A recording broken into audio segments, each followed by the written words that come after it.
Good afternoon. It's my privilege and my pleasure this afternoon to welcome our panelist, His Excellency Mr. Zayed Alzayani, Minister of Industry, Commerce and Tourism. Also, His Excellency Khalid, Mr. Khalid Humaidan, CEO of Bahrain Economic Development, as well as Vice Governor Farid Gebran from Lebanon. Your Excellency, Mr. Zayed, welcome again with us this afternoon to take you on a Friday, but I'm sure, and we know you, how, you contribute to our Rotary clubs and to our community. The information you shared with us, Your Excellency, was a great encouragement, not only to the business people here in Bahrain, but also with the common residents. We are truly grateful for your message, especially in the end about the SMEs sector that you have mentioned. And of course, also you have mentioned about the cooperation with EDB, how to attract new businesses and how to establish new projects which might develop in Bahrain.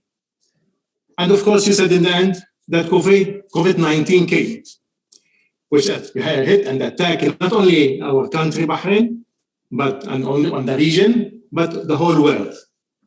And you mentioned some few things which the government, took initiative to support the economy in Bahrain. My question, does the Kingdom of Bahrain perceive this current situation now as a critical? If so, how will the government ensure the well-being of the people and the safety of the productive asset in terms of business weaknesses? Your Excellency. Thank you very much, and I'm glad to be joining you this afternoon. I think you picked a good day for it, because those of us who are in Bahrain today, it's a very, very windy day and you practically get blown out if you won't go outdoors. So it's good to be indoors and to be talking to you. Does the government of Bahrain perceive the current situation, if I understood your question, to be critical? I don't know what you mean by if you mean by the current situation, the recent surge we had in Bahrain and the numbers of COVID infections in the last couple of weeks.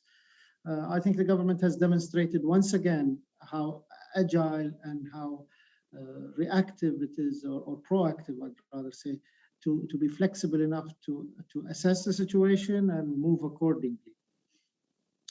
We were one of the very few countries in the world that did not resort to a lockdown throughout the pandemic. Our airport remained open all days of the year. Our airline, Gulf Air, continued to fly, albeit restricted to the number of destinations that we were still able to service due to closure on their end.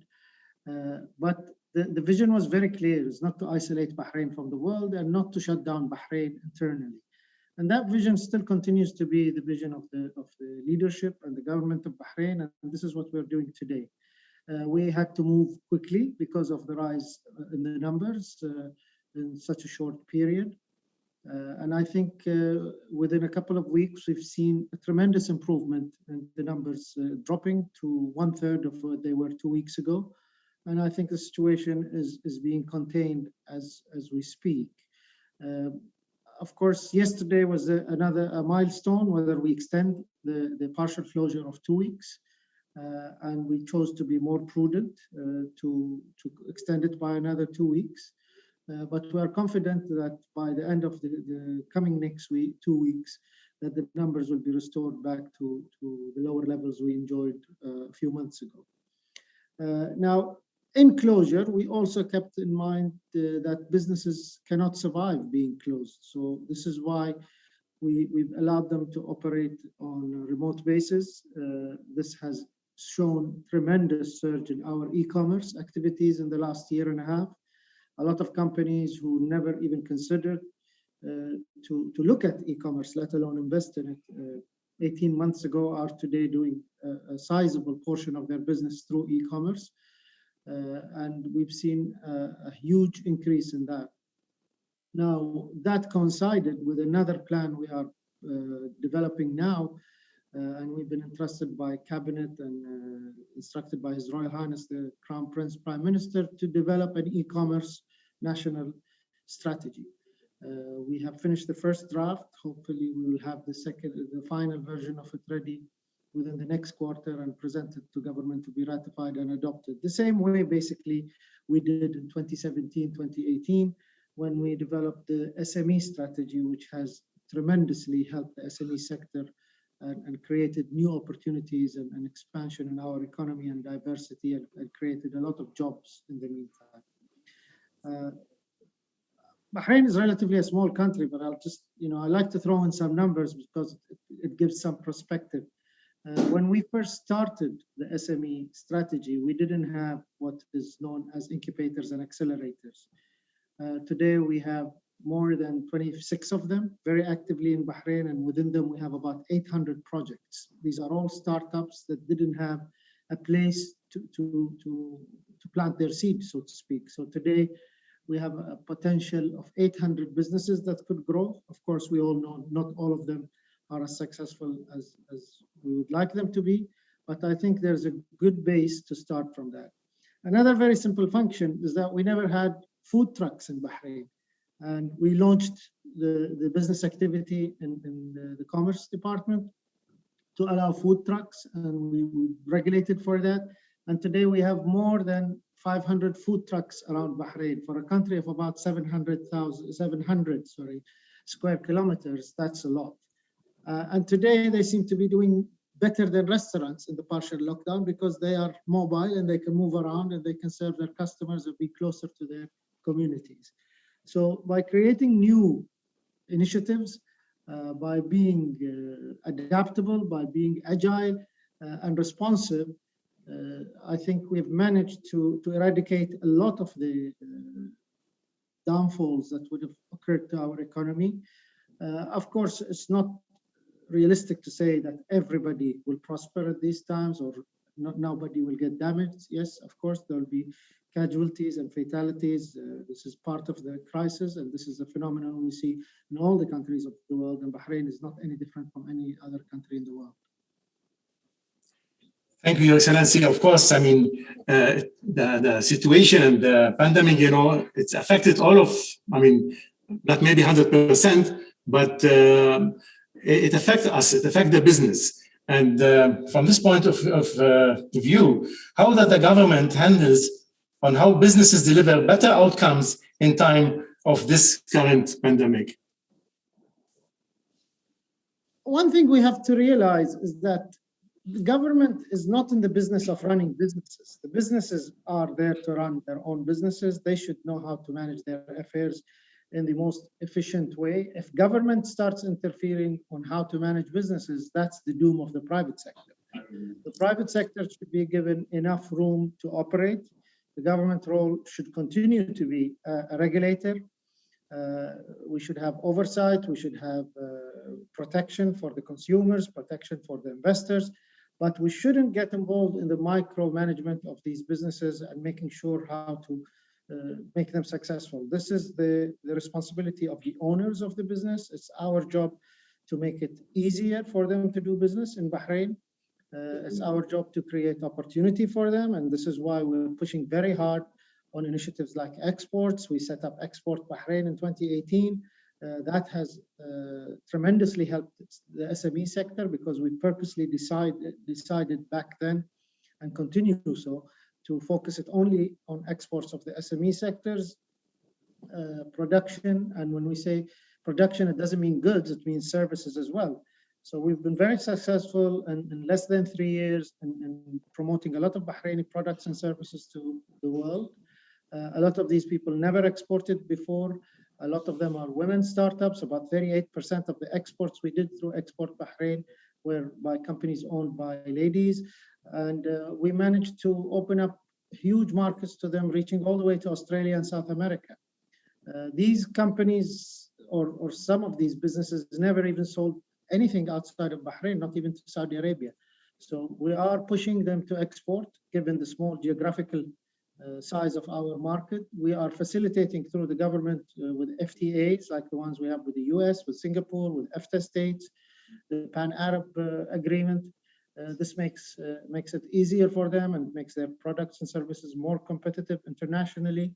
And we try to help them as much as we can. But I think it's very wrong to assume that the government will take a role in managing these businesses to get them out of the crisis. This is the responsibility of the owners of the business. Government will not neglect them, but will not act as a caretaker. Of course, but just to look how to ensure financial stability to the economic standpoint, this is important, for the government. What you are mentioning about the export and other things, I'm sure it will help, the owner of the business. No, I think the government was very proactive. Like I said in my opening remarks, we launched an economic stimulus package back in March 2020, very, very early in the pandemic. We purposely uploaded it to be very aggressive at the beginning. It was about 33% of our GDP or the equivalent of that.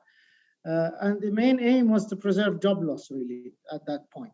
We didn't want companies to have a slow death. We wanted to give them a strong impetus at the very beginning, a strong shot, so they can ride the wave. And we were successful. We've seen the numbers of unemployment not rising much as other countries. Failing businesses is not a big worry for us because we see more businesses being set up than businesses being winding down as we speak today. So we are on the road to recovery. And as a businessman, every business is prone to success or failure. So you will have people coming in and people coming out at all times. We then followed it up with 3 more stimulus packages, the latest being in Q1 2021. But then we went into more of a specific approach. We started looking at the sectors of the economy that were suffering most, the sectors that were closed, not because of their willingness to close, but because of health conditions, because of restrictions imposed by the state. And we started filtering down the support to these sectors, the last being the support we did to the tourism sector, which was the most affected sector. Thank you, Your Excellency. We'll move to the industry side. This is a question from Farid Badr from Rotary Club of Manama. A lot of changes are happening in the industry. For example, industry, I don't understand 4.0. I don't know about it. I'm sure you know. What kind of industries are you looking for to be established here? I think I kind of touched on that in my opening remarks, and I think my colleague Khalid Humaidan also probably touched on that.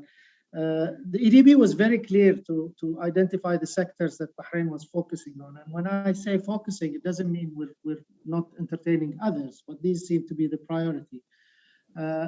There were 5 sectors: banking and finance, which includes insurance as well, tourism, logistics, manufacturing.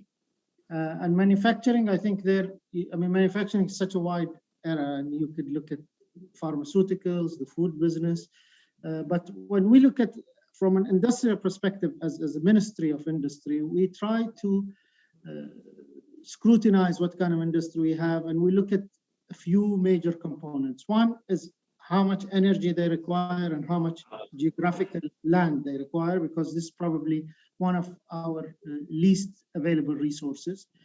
2 is how clean they are. We want to maintain good environment scores for Bahrain. How many jobs do they create locally? And the export value again. We try to tick as many boxes as we can in that sector. 4.0 is it's not really an industry. 4.0 is an application that could be adopted to industry, and it could be adopted to aluminum, it could be adopted to food industry, it could be adopted. It's a process, more or less. We know that there are certain companies in Bahrain that have started the journey of 4.0, something quite relatively new on the world scene. And it's termed as the 4th industrial revolution. So I think it's very early days for us in Bahrain to assess the success of 4.0 yet. Thank you, Your Excellency. Stay with us. I'll just go to Khalid and we'll be back. Your Excellency, Mr. Khalid Humaidan, good afternoon again. Welcome to have, we are very glad to have you with us. Mr. Khalid, it's truly amazing to hear such news and information, to have known that Bahrain is able to successfully diversify in our business resources and economy. How does digitization impact the economy in Bahrain, especially in this time of pandemic? Does it accelerate and boost the economic output? Absolutely, very important question. The way we view digitization, in order to be able to digitize, we need to have a very solid foundation of a diversified economy. In order to digitize a bank, you need to have a bank. And a digital bank is an additional layer to the banking expertise. The same thing with the digitization of education, the digitization of healthcare, the digitization of manufacturing. It's making a factory more efficient using digital means. And we're lucky that we have a diversified economy, and the digitization during COVID did accelerate. We saw that in the electronic payments, in the type of businesses that rely on e-commerce. We saw that in the way people work, live, play, etc. We're using more and more digital means, virtual means, etc. that we do. This is today's example is very important for the way the new world we live in. And luckily we had a strong foundation. We are able to digitize, and that helped ease the pressure. And as His Excellency Minister Zayed said, is some sectors and some industries and some players were able to actually thrive because of their ability to digitize quickly and be able to service their clients through digital means. Why is diversity good for the economy? Will it cultivate creativity, productivity, and innovation? Absolutely. Number one, diversification is reduction of risk. The more diversified we are, the less concentrated we are on a single commodity or a single sector or a single company or a single anything, it becomes a source of risk. And if we diversify, we reduce risk. So if there is a certain sector that is heavily affected, it could be tourism. Something like if we were heavily reliant on tourism, yes, it is an important part of our sector, but we have a diversified economy. If we're solely reliant on tourism and COVID happened, it would be very, very difficult for us to be able to contain the economic damage of that. But diversification is one engine slows down, the other engine could speed up to compensate for that. That's the reason for diversification. And the way we live today is there's opportunities in multiple sectors. And this is what we were trying to refer to in our economic strategy, in the EDB strategy, is we believe that there's opportunities that we want to pursue in all the sectors. We want banks in Bahrain to digitize, and we want to attract digital banks to Bahrain. When it comes to manufacturing, we know what works in Bahrain. Is yes, something that is land intensive, labor intensive, or energy intensive, there's probably better places in the world. But something that is clean, that has a certain degree of automation, can work very well in Bahrain. And we've seen several large manufacturing facilities base themselves in Bahrain, and they're able not only to serve the regional market, but the global market. Many things produced in Bahrain are consumed and used in areas as far as Australia and the US. And it's possible to have a manufacturing facility here that serves the world. And the same with the other sectors. It will lead me this to another inquiry or question. How does diversity in workforce drive economic growth? Will the nation's human capital substantially grow? Absolutely. We know that diversification is important, and diversification at all levels. Yes, we want a diversified economy. We want to have a diversified workforce. A diversified workforce could mean it could mean many things. There is gender diversification. There is skills diversification. There is competencies, education levels. training, behaviors, personalities, all these types of diversification to produce better results and become more productive. Mr. Khalid, another question from Amin Shirazi, Rotary Club, Satellite Rotary Club of Rotary Club Manama. What other sectors than tourism is Bahrain focusing on to diversify our economy? Because you mentioned about it. Yes.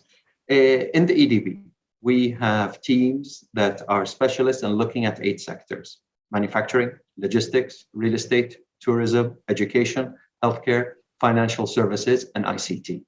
We have specialized teams and we're looking to pursue opportunities in all of those sectors. And we believe that once we study the strengths of Bahrain, we study the global trends, we're able to identify the right companies and the right opportunities and the right investors to engage with, where Bahrain would make sense for them to establish a business and grow their business from Bahrain. Thank you. The question again from Amin, what is meant by Made in Bahrain program? Yeah, Made in Bahrain is something that the Ministry of Industry and Commerce and Tourism is taking the lead on. Maybe His Excellency Zayed would like to comment on that. Made in Bahrain is a program we launched at the ministry to promote Bahraini products. It is a program whereby we register all exporters in Bahrain, and given that there is adequate local content in the production process, we thereby grant them the use of the seal or the logo, and they are promoted and they become eligible if they are a small or medium company to assistance from Export Bahrain. They can become eligible to display that logo on their product. So it is a drive to promote national products by giving them endorsement, and they can use that to promote their products. It doesn't cost them anything to join. They just have to fulfill the criteria, and we certify them at the ministry with that credential. Is it launched by the Ministry of Industry, Commerce and Tourism, or EDB, or by cooperation between EDB and the ministry? Managed through the ministry here. Okay. It is part of the SME Development Board, okay, which the EDB are members in, but the board is managed out of the ministry. So, of course, EDB has a role to play with us, but functionally it is under the ministry. Thank you, Your Excellency. Let me go to Pastors and Governor Farid from Lebanon. Please, Mr. Khalid and Mr. Zayed, stay with us. BDG Farid, marhaba. Good afternoon. Hello, wassalam. Great to have you with us. Thank you. Thank you. I mean, from your point of view, and we know what's happening in Lebanon, either after 4 of August 2020, and of course, the economic situation and the financial situation. Now, economy and community development. I mean, and of course, we have some project and some program in the Rotary which helps. And the Rotary has very large and big impact and support to the community and to the people in Lebanon. So how far it went, by Rotary, and if you give us some examples. And, we have RCC, Rotary Community Corp, which you have mentioned about it. So just if you can elaborate a little about it and give us a brief idea, about the Rotarian and their help to the community in Beirut. Yes, thank you for this question, PDG Nijad. Rotary in Lebanon is very active, and especially during the crisis. We have the experience in the past years, in 2006, after the war in Lebanon.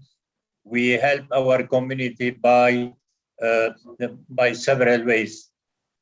Always the Rotary Foundation was helping and supporting club activities in supplying equipment, medical equipment, in economic development with a small project with SMEs, Third, after the 4th August 2020, more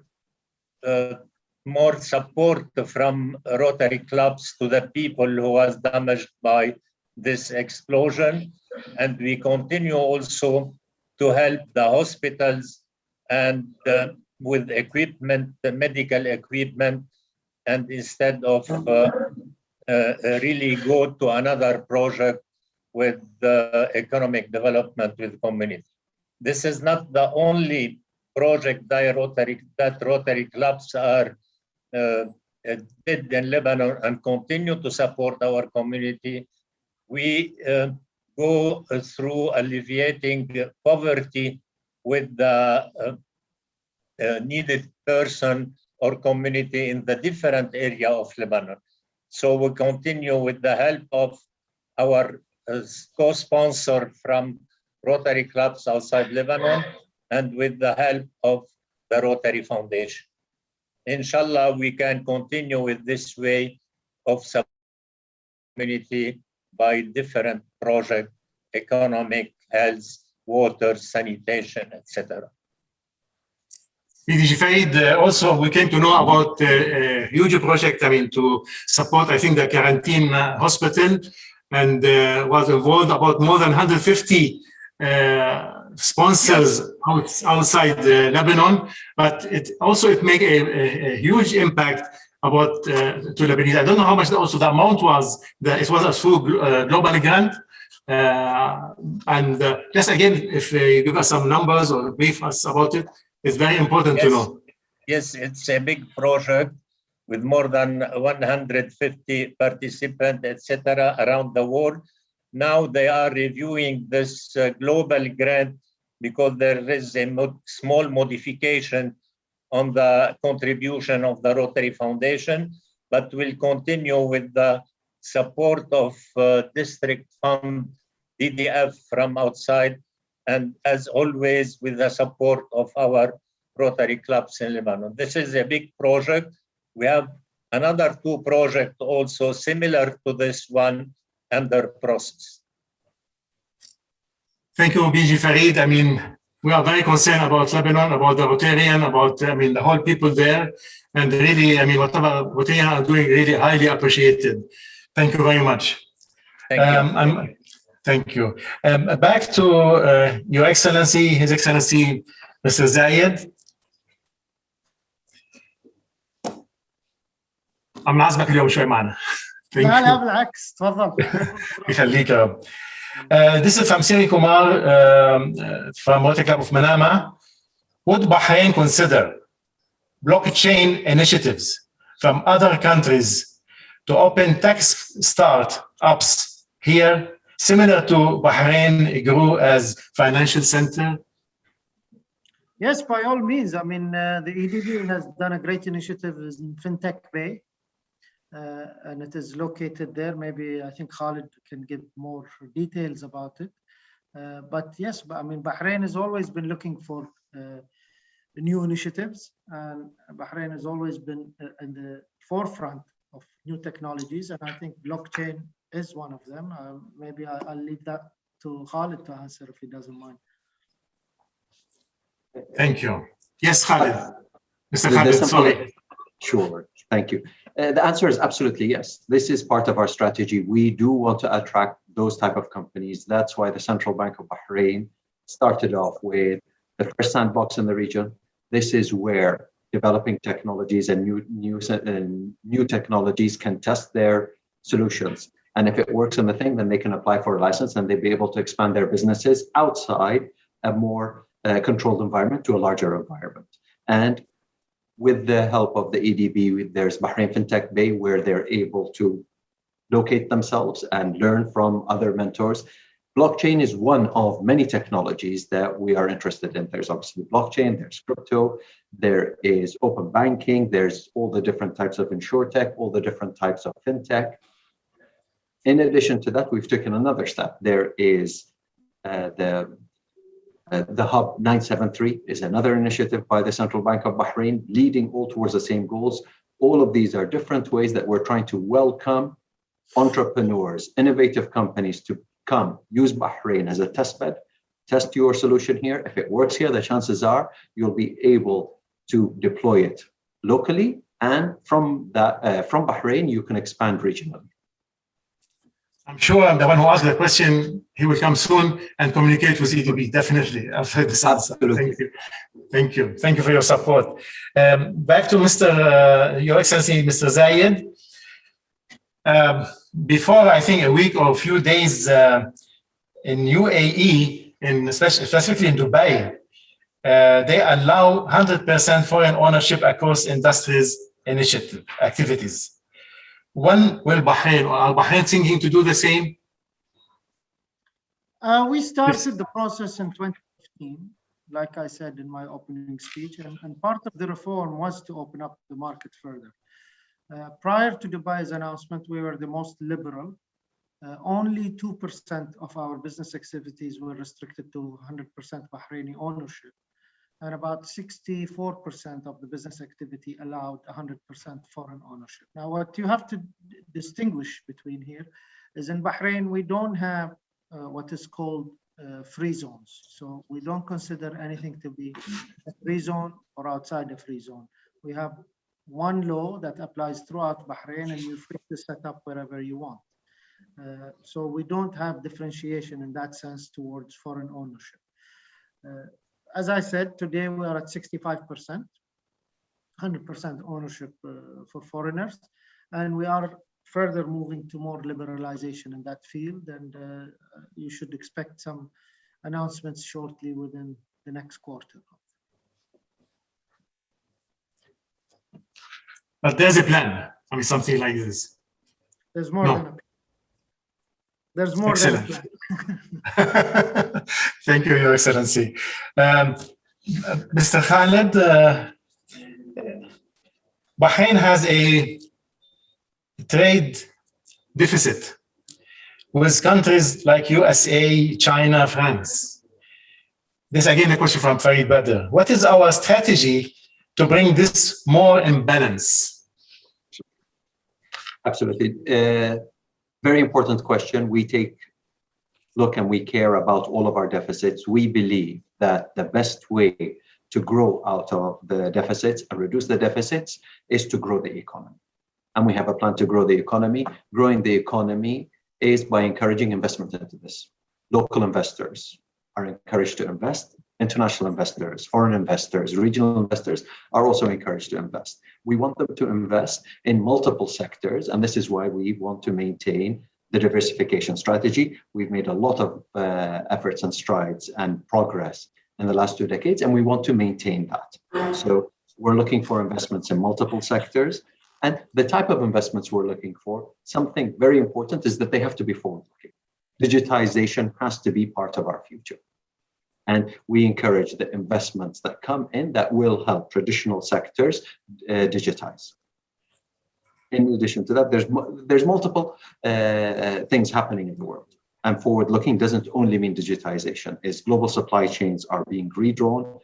Some of them might be regionalized, some of them might be localized. This presents opportunities for Bahrain. We want the type of investments that take advantage of the new realities and be able to do more from Bahrain.